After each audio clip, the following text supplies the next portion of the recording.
Hello guys! Hello!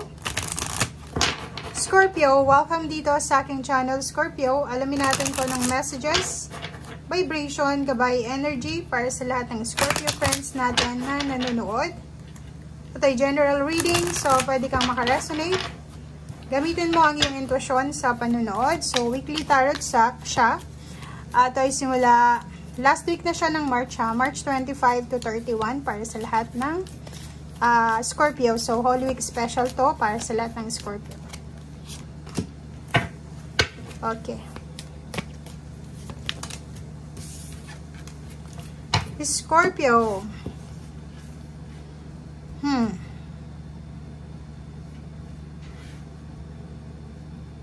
Scorpio.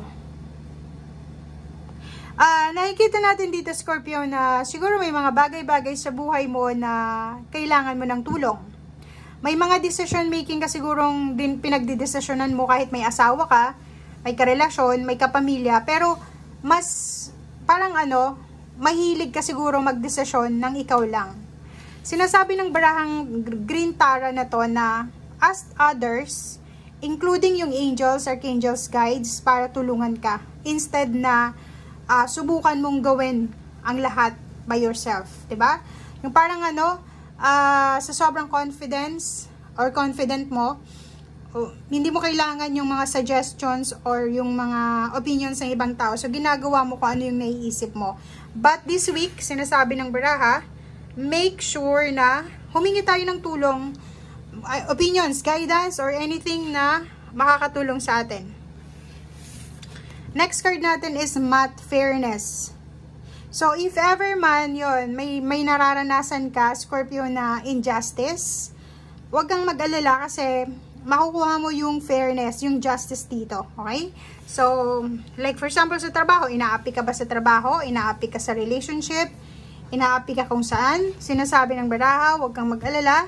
Everything is under control. Okay? And Medicine Woman ay Shell. Sinasabi ng baraha, if ever man mayroon kang mga nararamdaman na physical pain, emotional pain, financial, or kung ano pa man, may healing, may divine healing power ka this week na posibleng makatulong sa'yo para mag-heal ka sa kung ano man itong mga kailangan ng healing sa buhay mo.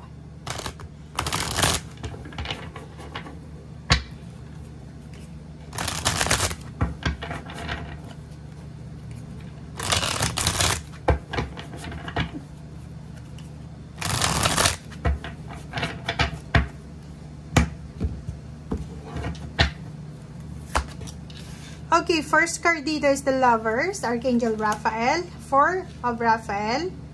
And last card natin is Gabriel. So, yun. If ever man may mga choices kayo, mapa-relationship man yan, mapatrabaho, Scorpio, make choices gamit ang iyong puso. Okay? Sinasabi ng barahan na posibleng masaya ka ngayon kasi kapiling mo na yung karelasyon mo.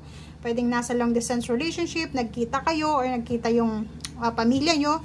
So, nakikita natin dito na masaya ka. And sundin mo kung ano yung passion mo. Okay? Nakikita ko sa'yo dito na sobra-sobra yung tapang mo. Napakatapang mo. So, sinasabi ng barahan na handang-handa ka naman sa mga challenges.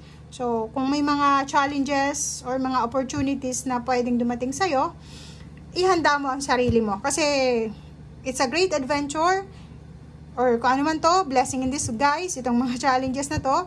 So, seek out possibilities, look for magic in life, and be aware of your own emotion. So, kung nakikita mo yung sarili mo na medyo nalulungkot ka this week, isipin mo na sobrang lakas mo, sobrang determination mo, and wala ikaw lang yung pwedeng magbigay sa'yo ng strength sa sarili mo. So, huwag kang panghinaan ng loob if ever man.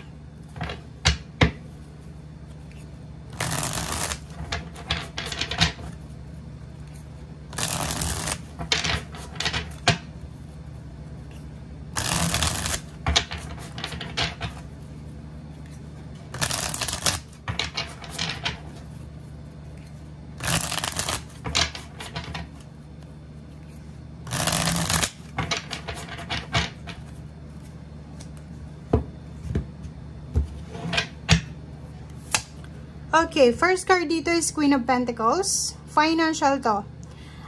Isang earth signs, Virgo, Capricorn, or Taurus, or isang babae siya na financially stable, mapera, mayaman, ang posibleng focus mo sa araw na ito or sa week na to. So, nakikita natin dito na sobra-sobra yung determination mo. Motivation, determination, inspiration na mahahawakan mo tong success na to na minamanifest mo. Next card is Knight of Pentacles. May paparating na pera. So, nakikita natin dito na parating na yung pera, parating na yung trabaho, parating na yung tulong financial, parating na yung success and victory. Pero this week, nakikita ko sa'yo dito na syempre, tao ka lang, makakaramdam ka din ng pagod, physical pain, like dito nga diba sinasabi na, may mga pain, physical, mental, emotional ka na mararamdaman, which is normal naman kasi tao ka lang. Five of Swords, medyo contradicting dito yung mga decision making mo sa linggong ito. So, mag-ingat ka dahil posibleng yung gusto mo noon ay hindi mo na gusto sa ngayon, o yung hate mo noon, gusto mo na siya sa ngayon. So, kailangan mong maging stick sa kung ano, mag-stick ka sa kung ano yung talagang gusto mo. Okay? Strength card, magpakatatag ka. So, may healing dito, emotional healing, financial, and lalo na physical healing. If ever may mga sakit kayo or may nararamdaman kayong sakit sa katawan. Eight of Pentacles, trabaho. So, nakikita natin dito na kailangan mo magpakatatag, lalo na kung nagtatrabaho ka, or nagbe-business ka, or busy-busy ka sa ginagawa mo. Kasi, ikaw lang yung inaasahan. Parang nakikita natin dito na isa kang breadwinner, or ikaw yung boss, or ikaw yung inaasahan dito sa business na to, or sa work na to.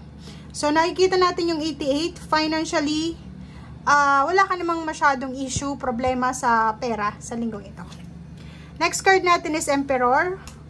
Nakikita natin dito guys yung pagtaas ng posisyon sa trabaho, pagtaas ng savings, makakapag-save ka na ng pera, tataas yung sweldo,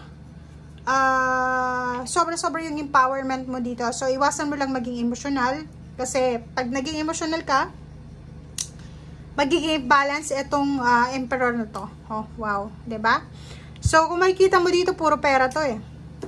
Meron ditong promotion sa trabaho, merong relocation, may madadagdagan yung sweldo, merong makakabayad ng utang, may makakatanggap ng financial stability or financial prosperity and abundance, tulong, or may mga wishes kayo sa financial ang posibleng matupad nyo sa linggong ito. Two of Pentacles, oh, 'di ba? May pagkakataon ka ng mabalanse kung ano man tong mga pinoproblema mo, lalo na sa usaping pera. And Three of Wands. So, kung may hinihintay kang pera, may hinihintay kang investment, yung parang harvest of investment ba to or ano pa man, or matagal mo nang hinihintay to, it's either graduation, recognition, rewards, awards, or kung ano pa man tong victory and success na hinihintay mo, sinasabi ng barahan na darating na siya. On the way na siya papunta sa'yo. Okay? So, thank you for watching guys and see you again. Bye!